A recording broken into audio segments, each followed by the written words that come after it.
Bonjour à tous, bienvenue à cet autre lunch du Club d'investisseurs immobiliers du Québec. Yvan Cournoyer en compagnie de Jean-Philippe Claude aujourd'hui pour répondre à vos questions.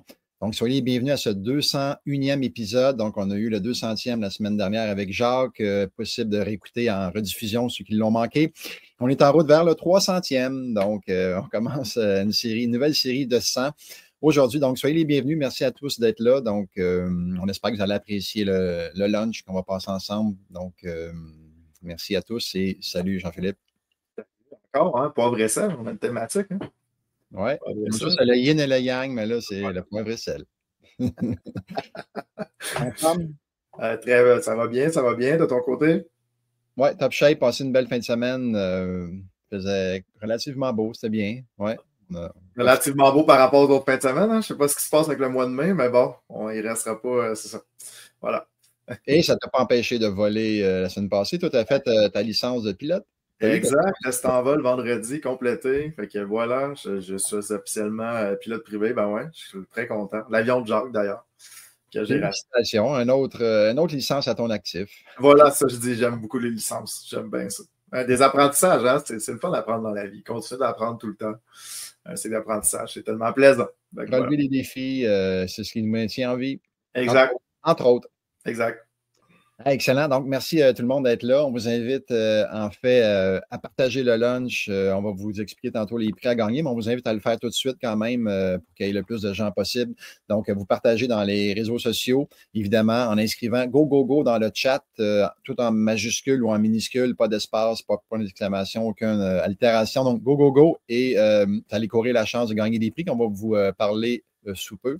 Donc, aujourd'hui, moi et Jean-Philippe, on est là pour répondre à vos questions de tout ordre, en fait, que ce soit pour la recherche d'immeubles, peut-être l'optimisation d'immeubles, l'analyse de rentabilité, les offres d'achat, les visites des lieux, le marché, bref, questions de tout ordre. Et donc, n'hésitez pas à le faire dans le chat, comme d'habitude. Yes, je vais y aller avec la question de Moissan, mais il y a quelque chose qui me brûle les lèvres depuis les différents lives là, que je voulais mettre au clair. Là. Des rumeurs hein, au niveau de la SCHL. Tu donneras tes rumeurs, Yvan, mais les rumeurs étaient quand même assez fortes que le programme APH Select de la SCHL, là, qui favorise en fait, pour ceux qui ne le savent pas, là, qui favorise en fait les conditions de prêt en fonction abordabilité, efficacité énergétique ou accessibilité. Les rumeurs étaient fortes que le programme allait changer, mais en fait, je suis allé aux sources qui d'habitude sont assez fiables de mon côté au niveau de la SCHL. On n'a pas d'indicateur de changement. On a répondu au niveau de la SCHL que le programme n'était pas fait à changer à toutes les années. Par contre, les indexations des coûts, donc la standardisation, le 610 par exemple d'appartement par année de rénovation va changer, va se mettre à jour, ça c'est sûr. Mais pour l'instant, ça semble être une rumeur forte. En fait, tout le monde en parle, mais il n'y a aucune confirmation sur. Alors, soit que c'est vraiment bien caché cette année, puis que ça ne sortira pas, ou pour l'instant, on n'a pas de changement. Fait que voilà. Fait que les sources que j'avais n'indiquaient rien. Je sais pas, Ouais, c'est très fermé, très hermétique, l'information. J'ai pas eu d'autres échos, moi non plus, de plus que qu'est-ce que tu as eu. Je sais qu'à Sherbrooke, on va quand même faire une petite mise à jour là, avec les Carl et Ken, sont beaucoup dans le financement. On a des contacts aussi à CHL, donc on va en savoir plus le 19 juin à Sherbrooke, mais ça va sortir, je crois, le 12 normalement. exact. C'est tout le temps dans le juin là, qu'ils revoient les programmes. En tout cas, si j'avais un 2 à mettre, on reviendra en juin, on me tapera ses doigts, mais je ne pense pas que le programme va changer. En fait, il va peut-être avoir des petits ajustements, mais pour l'instant, ça ne semble pas changer là, de ce que j'avais. On verra. Vous me tirez, c'est comme on dit, lancer la première pierre au messager. Bref, voilà. C'était l'info parce que je voyais la question passer depuis quelques lives. Ça ne donnait pas le temps de le discuter, mais à moins que ça ait changé. Voilà. Juste avant d'aller dans les questions, pendant que tu les cibles, je serais curieux de savoir, petit sondage, parce qu'on s'amuse des fois à relire le chat une fois que le lunch est terminé. Est-ce que des gens, est-ce que tout le monde a des immeubles ici, des investissements? Et si vous n'avez pas, quand vous prévoyez acheter un prochain immeuble, je serais curieux de voir ceux qui nous regardent aujourd'hui, s'ils sont déjà investisseurs ou s'ils sont en devenir et quand ils seront. Donc, à vos claviers. Donc, Jean-Philippe, tu as ciblé quelque chose? Oui, Mossen qui disait que, comment fonctionne un prêt existant qu'on doit assumer par l'acheteur pour un multilogement. Fait que c'est important, Mossen. Fait que dans le fond, l'assumation, on se souvient toujours les deux mondes, le plex et le multilogement.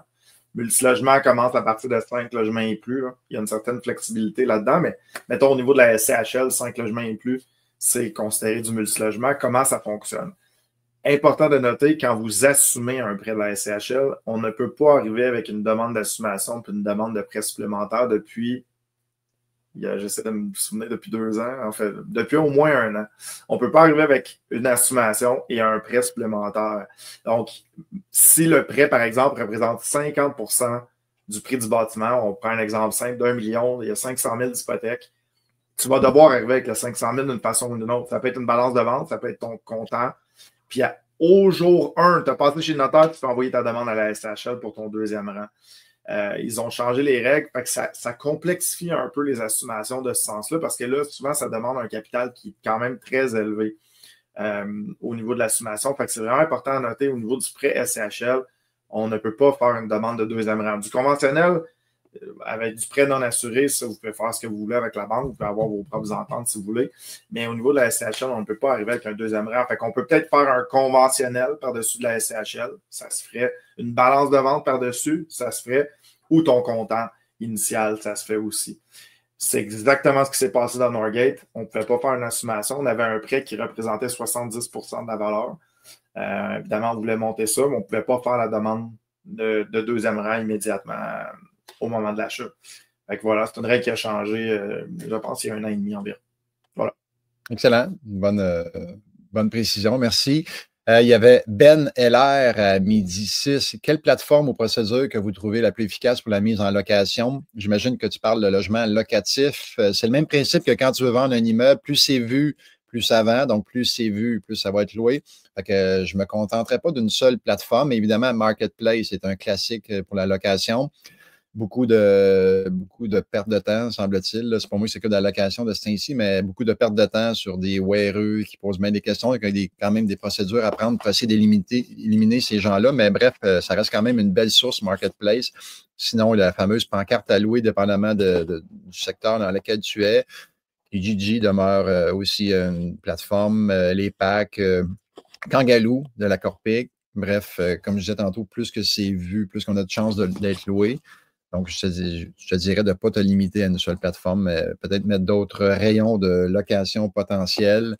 T'arrêtes-tu d'autres choses que tu vois, Jean-Philippe, là-dessus? En fait, les plateformes, c'est ça, c'est presque dominé par Marketplace, mais effectivement, tu peux les afficher partout. Plus c'est vu, plus c'est loué. Il y a peut-être aussi une référence à donner à tes locataires actuels. Donc, si pour quelqu'un, je vais te récompenser. Donc, les bons locataires vont tenter de trouver des bonnes personnes aussi, normalement. Donc, référence, en fait, aux locataires actuels serait une autre façon de faire aussi. 100%. Au niveau des procédures, nous, on a décidé de laisser. C'était vraiment time consuming en français. Là. Fait que nous, on a décidé de donner ça à des firmes externes maintenant. Fait que c'est quelque chose qu'on donne aux firmes externes maintenant au niveau des locations. Devloc, je peux leur faire la pub, là, vraiment un super bon travail au niveau de la location. Et ne pas oublier aussi, Ben, je l'ai déjà mentionné dans les lives, mais je le rementionne. Si jamais vous avez des logements qui sont abordables avec l'APH Select, offrez-les, tu venais d'en parler, Yvan, offrez-les à vos locataires actuellement qui sont dans des logements non abordables au lieu de le remettre sur le marché. Comme ça vous permet de cycler à même votre immeuble dans les logements abordables. Fait que vous avez un logement abordable qui s'y libère, offrez-les aux vos autres locataires. Nous, on prévoit le faire. Norgate, on a de l'abordabilité aussi, si on revient à ce fameux projet. On prévoit faire peut-être un petit comité de sélection, de dire, bon, ben, pourquoi que toi, tu voudrais un logement abordable? Fait qu'on pourrait choisir, par exemple, des mères monoparentales, immigrants, réfugiés, bref.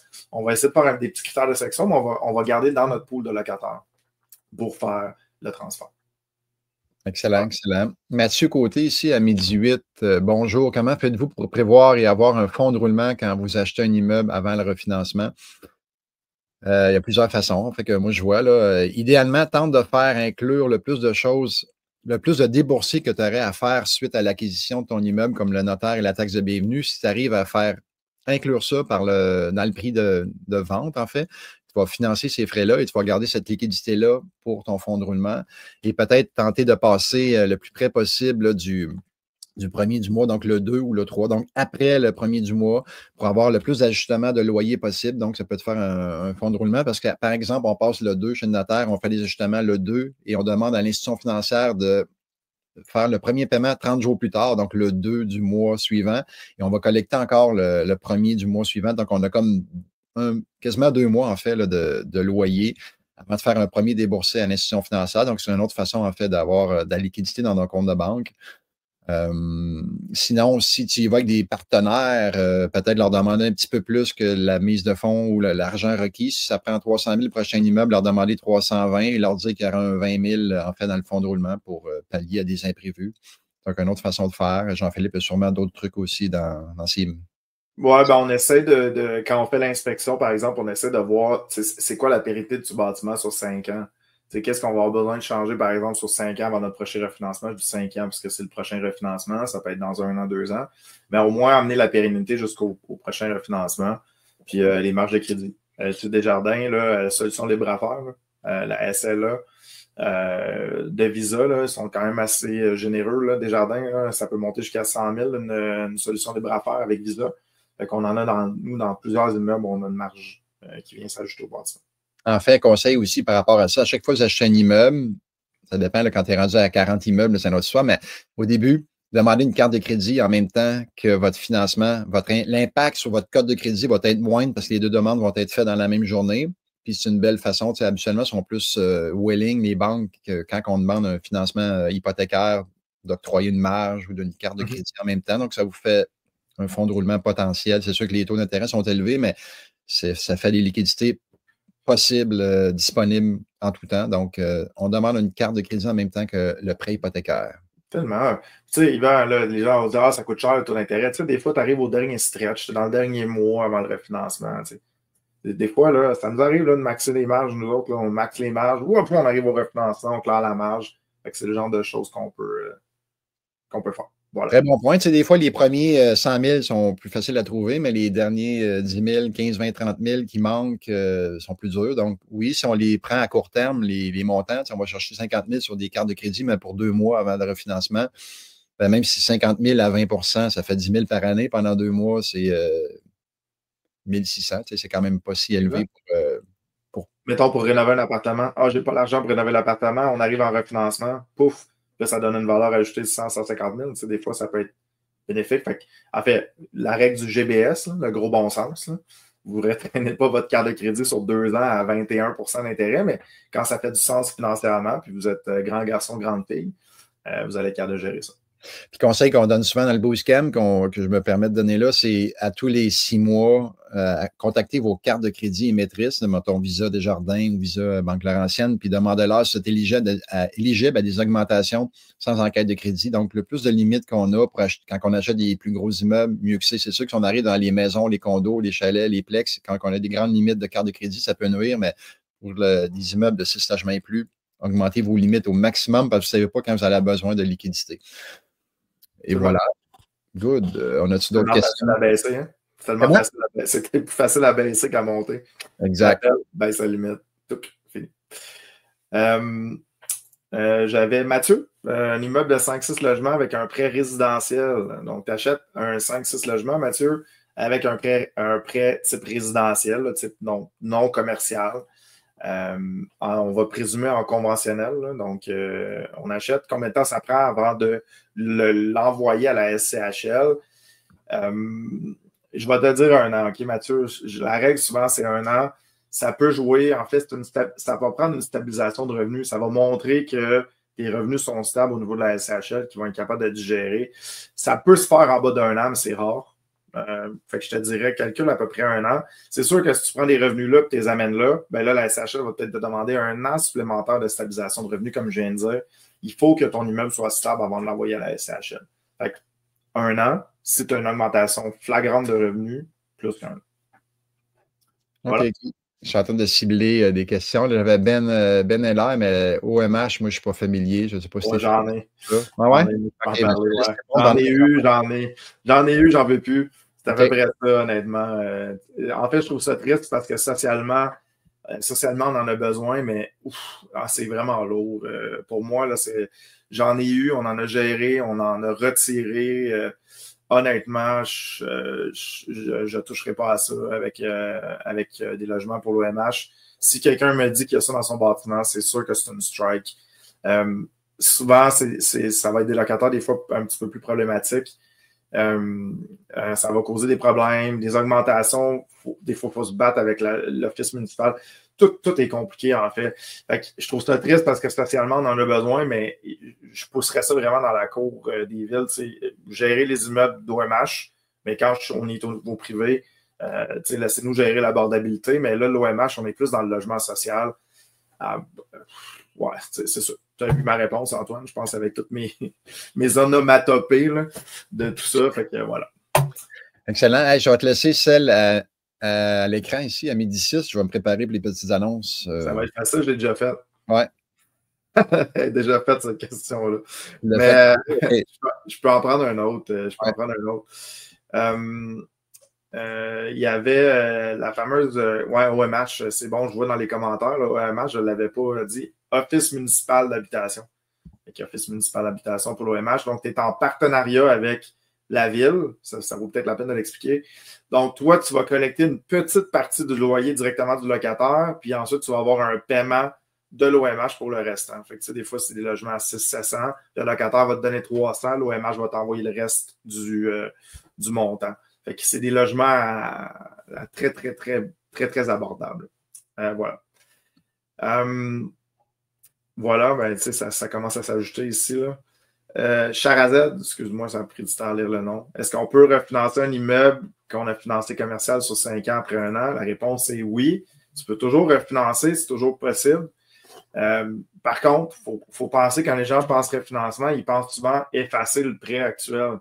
Mais ça ne veut pas dire qu'on efface. On peut rajouter des tranches. On peut rajouter. Un de mes courtiers hypothécaires dit mon record qu'il a vu dans une propriété, c'est 18 tranches. Imagine. 18 tranches. 18 tranches. Ouais. Ça devait être un terme. Il devait signer un terme spécial de 20-30 ans, je ne sais pas. Puis il rajoutait des tranches. Fait que son record, c'était 18 tranches qu'il a vu. Fait qu'on peut rajouter des tranches hypothécaires. Fait qu'imaginez ça comme des blocs Lego qu'on empile. Là. Fait qu'on peut rajouter des prêts après. Fait que oui, c'est toujours possible de refinancer après un an. Il était parti genre à 25 de prêt au début par rapport à la valeur, parce que pour monter à 18 tranches. Ben, c'est parce que quand tu vends l'immeuble, il y a 18 radiations. Ben, en fait, dans le conventionnel, ça se faisait dans mes tout débuts, j'avais déjà vu ça des termes de 25 ans. Il y a des gens qui signaient des immeubles sur des termes de 25 ans, puis ensuite ils rajoutaient des tranches par la suite. OK. Il y a une précision de Katia Desgranges qui semblait nous dire que c'est rendu inversé. L'OMH m'envoie 10,76 et le locataire 124. 124. Bon, mais ça dépend des ententes. Là. Ça dépend des ententes, là, Katia. Des fois, c'est un petit peu plus la ville, un petit peu plus le locataire, mais oui, effectivement. Excellent. Cool. Et voilà. Yes. Philippe va être là l'année prochaine. Ça devrait. Ça va faire 7e édition, 6e, 7e. Ouais, il faudrait que je recalcule. Là. On a eu le COVID qu'on en a manqué une. Là. C'est depuis 2019 que j'y vais. Je pense que ça serait ma 6e édition, je pense. Cool. Ouais. 6e édition. Toujours un plaisir. En passant, j'écoutais les annonces. Les frères Beauchesne dans l'Estrie, là, justement, ils étaient au Maroc avec nous. Là. J'ai eu la chance de discuter avec eux. Là. Vraiment top qualité. Là. Fait que ça vaut vraiment la peine d'y aller. Bravo les gars pour l'ensemble de l'œuvre. Puis l'ensemble des personnages aussi. Des fois, le succès ne veut pas nécessairement dire que la grandeur d'âme vient avec, mais dans les cas des frères Beauchamp, définitivement. Fait que félicitations pour l'ensemble de l'œuvre, les gars. J'y allais avec une petite question facile, en fait, Antoine. Mon Dieu, la question est grosse, là. Je peux peut-être la résumer. Là. Je regarde pour acheter un 4 logements avec de l'amour. Je veux rajouter un étage de plus. Envoyer ça à SCHL. Est-ce que vous avez déjà fait ça? 100% du temps, Antoine, en fait, là, ce que tu démontres, en fait, c'est de voir le potentiel d'un immeuble. Tu prends l'immeuble, c'est quoi le potentiel? Qu'est-ce qu'on peut faire? On le rénove, on augmente l'étage, on va refinancer 100%. Le seul bémol que je mettrais, puis en fait, là, il faudrait que je vois avec notre dernier invité, là, j'ai oublié, là, ingénieur en structure qui a ajouté Alexandre, Alexandre, merci. Il faudrait voir avec Alexandre. personnellement, sur mon avis personnel, à chaque fois que je rajoutais des étages, je n'étais pas capable de le rentabiliser. Le pied carré de construction est tellement cher quand on rajoutait par-dessus. Il y a peut-être des différentes techniques qui viennent baisser ça, mais si tu veux rajouter un étage, il faut vraiment que tu sois prime location. Là. Parce que tes logements, il faut que ce soit vraiment cher quand tu les rajoutes. Encore une fois, les pieds carrés coûtent cher dans l'ajout d'un logement, donc fais attention à ça. Ce serait le seul conseil que je te donnerais dans la modification pour l'ajout d'étage. Voilà. Excellent. On enchaîne avec Steve Rafferty, midi 25. Quel logiciel de gestion utilisez-vous et pourquoi? Plutôt qu'un autre. Il y en existe quand même quelques-uns sur le marché. Il y a OPEM qui existe, mais qui est quand même très gros, qui est fait pour des gestionnaires qui ont beaucoup de portes, peut-être moins convivial pour quelqu'un qui débute. Évidemment, il y a Proprio Expert de Magex qui est sur le marché, quand même très bien. Il y a Plexflow également qui est rentré dans le marché, qui offre aussi la comptabilité, semble-t-il, dedans. Là, moi, je ne l'ai pas utilisé encore. Nous, on utilise encore Proprio Expert. Mais il prend une belle part dans le marché, Plexflow, par rapport à ça. Jean-Philippe, vous utilisez quoi, vous autres? Votre Excel? On a basculé vers Proprio Expert aussi de notre côté. Avant, on avait la même question, je ne m'en souvenais pas. Building Stack, voilà. On avait Building Stack avant. Une présentation ne nous satisfaisait pas, en fait. En fait, promène-toi, regarde. Des fois, il y a des features qui sont importantes pour toi qui n'existent pas dans un logiciel. Je dois être honnête encore, on n'a jamais trouvé le logiciel parfait de notre côté, de nos demandes. Là. Fait que promenez-vous, regardez c'est quoi les avantages et les désavantages de chacun. Justement, Youssef, il était là, le président fondateur de Plexflow, il était au Maroc aussi. Chic Type aussi. Fait que si j'avais à regarder, je recommencerais par Plexflow. Ensuite, pas plus expert. OPEM, c'est vraiment pour des gros parcs immobiliers. Ben pour vous, ce serait bon, peut-être. On pourrait basculer vers OPEM à notre niveau, effectivement. La prochaine, tu vas l'aimer. On parle beaucoup d'intelligence artificielle. Y a-t-il des outils qui existent pour la recherche immobilière? Pas la recherche, parce qu'ils ne sont pas assez... En fait, le problème avec la recherche immobilière, c'est que la donnée est toujours contrôlée. Au niveau des courtiers sur Centris, par exemple, c'est des données qui sont propres à Centris, donc il ne peut pas aller chercher ces données-là.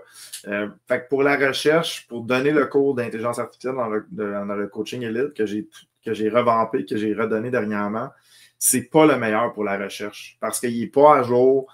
Il n'est pas tout le temps à jour. Il est tout le temps un petit peu en retard, l'intelligence artificielle, sur la recherche Internet. Évidemment, il faut qu'il digère l'Internet à chaque fois là, pour bâtir sa base de données. Fait que je ne trouve pas qu'il était nécessairement à jour sur la recherche. Par contre, plein d'utilités, là, que je peux vous en donner 2-3. Là. On reçoit un listing de courtier qui est scanné. On a 24 unités scannées, puis là, on n'est pas capable de le mettre dans un fichier Excel, puis là, on la retape manuellement. Ça, ils sont super bons à faire ça. Tu mets le PDF, tu dis envoie-moi-le dans un fichier Excel, s'il te plaît. Prends les données, tu le mets dans un fichier Excel.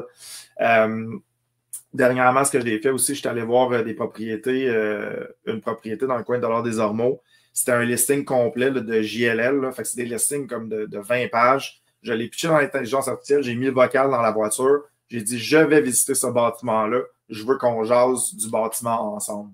Fait que là, il y avait tout digéré l'information. Fait que là, on échangeait. Puis là, j'ai dit, OK, il y a combien de bails plus vieux que 10 ans? En ce moment, sur le listing, il y a 5 bails de plus que 10 ans. OK, c'est quoi la moyenne de location? C'est quoi le secteur? Peux-tu me nommer dans le secteur qu'est-ce qui est important? Fait que j'ai jasé avec pendant 30 minutes sur ce listing-là avant d'y aller. Fait que je me préparais à aller visiter. C'est wow. Fait que je vous dirais, là, comme sky's the limit, là, j'en ai fait là, avec. Est-ce que c'est fiable comme info? As-tu validé ce qu'il disait après? C'est comme, ouais, si j'osais avec. Ouais, je comprends ce que tu veux dire. Quand c'est digéré d'un PDF qu'on a envoyé, oui. C'est pratiquement tout le temps vrai. C'est sûr que quand je lui demandais des données de beau, j'avais tendance à aller vérifier. Mais tu sais, c'est vraiment un outil qui va me permettre d'analyser mieux. Dire, OK, ben, dans les baux qui sont plus de 10 ans, quelle est la moyenne du loyer? Tu sais, ce genre d'information-là qui peut cruncher, qui est vraiment intéressante, mais définitivement, d'avoir une conversation sur un listing, ça a été vraiment dans les bons coups, puis évidemment, la génération de contenu. On demande une baisse de prix, on demande un changement de conditions. Il est très, très bon générateur de contenu, mais pour la recherche, vu qu'il n'est pas tout le temps mis à jour, c'est pas le meilleur. Moi, ce qui m'a vraiment surpris, c'est quand que tu jasais avec lui pour Northgate, puis que tu lui demandais est-ce que je devrais acheter cet immeuble-là, puis il t'a dit oui, achète-le, c'est bon, puis tu es allé de l'avant grâce à ça. Ah, exactement. Moi, je me suis fié 100% à ça. 100%. Non, mais on a jasé de ça, c'était comique. Tu sais, j'ai dit ah, tu as entendu parler de cette transaction-là? À un moment donné, j'étais avec lui en voiture, c'était comique.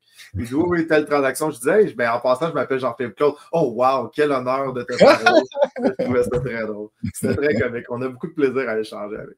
Voilà. Yes, Maxandre Dumas, avant qu'on y aille au tirage, quelles sont vos meilleures stratégies de prospection active en 2025? Moi, je te dirais, Maxandre, je pense que tu as fait le coaching, mais c'est de l'application de tout ça qui va faire en sorte que ça va bien fonctionner. De ne pas juste te fier à une seule source. Hein. Centris, c'est bon, mais ça a ses limites. D'envoyer du mass mailing, c'est bon aussi, mais peut-être pas juste faire ça. Donc, mets en place une stratégie une multi-source, en fait. Puis, dis-toi que ça va évoluer avec le temps, là. Tu sais, au début, tu prospectes d'une façon, puis quand tu es rendu plus loin dans ton processus d'investisseur et les rayons que tu faisais au début, tu les fais peut-être plus. Tu sais, il y a d'autres sources, d'autres façons de trouver avec le temps. Mais si tu débutes, je te dirais de passer à travers ton soleil d'abondance qu'on a vu dans le Bootcamp ou dans IMO 101 ou dans le coaching, puis de mettre le plus de rayons possible. Mass mailing, c'est quand même très bon. Faire du farming, c'est une belle façon aussi de faire. Donc, te promener dans un secteur et puis regarder s'il n'y aurait pas des propriétés qui seraient en détresse ou des propriétaires en détresse. Donc, c'est bon aussi. Qu'est-ce que tu aurais d'autre? C'est sûr que tu es rendu à un autre niveau, Jean-Philippe, mais... Ouais, c'est différent. Mais tu l'as tellement bien dit, ça l'évolue, mais je pense que qu'est-ce qu'on dit dans le cours d'IMO 101, souvent, les gens ont tendance à avoir pas beaucoup de méthodes de recherche, mais un très grand secteur. Ça, là, ça, c'est la mort. Là. Je le sais, je l'ai fait au début. Je n'étais rien capable de closer. Je regardais juste centrisme avec un très grand secteur. Je ne connaissais pas mon secteur. Fait au lieu de faire ça, forcez-vous à avoir un petit secteur puis plein de méthodes de recherche. Puis, encore une fois, je répète ce qu'on dit dans IMO 101, mais c'est directement proportionnel. Fait que plus vous mettez de temps, meilleures sont vos chances d'avoir une opportunité. Moins de temps, moins de chances. C'est directement proportionnel. C'est normal d'avoir plein de noms. Là. Monsieur Lépine dit un immeuble sur 200 là, qui vaut la peine d'être acheté. C'est normal. Ma job à moi, c'est de dire non. J'ai des courtiers m'appellent, non. Ou je regarde, non. Puis éventuellement, il y a quelque chose d'intéressant, on va aller chercher. Mais ça peut être vraiment décourageant. Là. C'est la partie la plus dure. Mais dites-vous, c'est directement proportionnel. Plus vous mettez d'heures, vous mettez une ligne à l'eau. Plus vous mettez votre ligne à l'eau, il y a un poisson qui va monter. En autant que les heures soient mises aussi à faire des offres. Parce qu'il y a beaucoup de gens qui mettent des heures de recherche, des heures d'analyse, des heures et des heures, mais ils vont pas shooter, comme tu dis, au but. Ils ne scorent pas. Donc, il faut, à un moment donné, mettre du temps à la recherche, à l'analyse, mais mettre du temps aussi à faire des offres. Petit mot de la fin, Jean-Philippe? Oui, j'aime ça. Moi, tu disais les actions, je peux peut-être finir avec un petit conseil que j'avais déjà donné parce que je suis un maître procrastinateur aussi. Ça ne semble pas, mais c'est un combat de tous les jours dans ma vie. J'adore procrastiner. Au lieu de vous mettre des objectifs en termes de nombre de logements, mettez-vous des objectifs en nombre de promesses d'achat. On le répète dans IMO 101. Là. Fait que si vous vous mettez comme objectif, par exemple, de faire une promesse d'achat par semaine, écoute, les chances sont de très, très bonnes à excellentes que vous soyez capable d'avoir une transaction durant l'année parce que la promesse d'achat va vous forcer à faire tout. Va vous forcer à faire la recherche, va vous forcer à comprendre l'analyse du bâtiment, va vous forcer à essayer de comprendre le marché, à combien je devrais faire l'offre d'achat. Fait que l'offre d'achat, c'est vraiment le pignon central. Moi, je vois tous des petits engrenages autour. Là. La promesse d'achat, c'est l'engrenage central. Fait que vous faites une promesse d'achat, ça n'a pas besoin de toujours être avec un courtier, ça peut être hors marché. Puis, en fait, vous avez un nom, vous faites un suivi sur ces promesses d'achat-là, beaucoup de transactions qui se lancent sur des suivis. Faites des suivis, faites des offres. Puis, éventuellement, une promesse d'achat par semaine, c'est dans la certitude, ou presque, que vous allez closer une transaction. Puis, pour finir avec les paroles de maître du sceau, maître dans le sens de maître des ondes, pas maître avocat, mais qui dit, si vous cherchiez votre amour, que ce soit garçon ou fille, vous ne le chercheriez pas juste dans un bar ou sur une application, vous le cherchez partout, c'est la même chose pour l'immeuble. Vous le cherchez partout, vous transformez ça en offre d'achat, puis vous mettez un rappel à chaque semaine. Est-ce que j'ai fait ma promesse d'achat cette semaine? Si la réponse est non, ben vous procrastinez. Fait que c'est à vous de faire votre travail. Bien dit, être sur le radar love, mais le real estate love. Le real estate radar love. Radar. Yes. Hey, merci Jean-Philippe du temps qu'on a passé ensemble avec les gens aussi. Nous, on va se revoir. Ben, toi, tu ne seras pas là. Je vais Jean-Pierre, la semaine prochaine, le 9 juin, on reçoit, lors du 202e épisode, Gilles Laferrière, qui va nous parler en fait de clés de la réussite. C'est une capsule qu'il a fait au Maroc, qui était très appréciée, donc il va venir nous jaser de ça. Vous pouvez évidemment poser vos questions là, à Gilles par rapport à tout ça. Et on vous invite également à réécouter en rediffusion les podcasts, les lunchs immobiliers sur différentes plateformes les plus connues, Spotify, YouTube et tout ça. Donc, vous pouvez les réécouter autant de fois que vous voulez. Des fois, les gens les réécoutent en accéléré, mais rien de mieux que d'être présent live pour courir la chance de gagner des prix parce qu'en rediffusion, on ne peut rien gagner. On a quand même quasiment 1000 $ à chaque lunch à faire tirer. Donc, d'être sur place, de pouvoir avoir réponse à vos questions, c'est un pesant d'or aussi. Donc, écoutez-nous live si possible. Et voilà, donc merci d'avoir été là tout le monde. Je vous souhaite une belle semaine. Go, go, go. Donc, on se revoit, nous, demain, j'espère, à Montréal pour la mensuelle et le 18 à Québec et le 19 à Sherbrooke. Sinon, la semaine prochaine dans le lunch immobilier. Donc, merci. Merci, JP, d'avoir été là. Merci à tous. Donc, bonne semaine. Bye.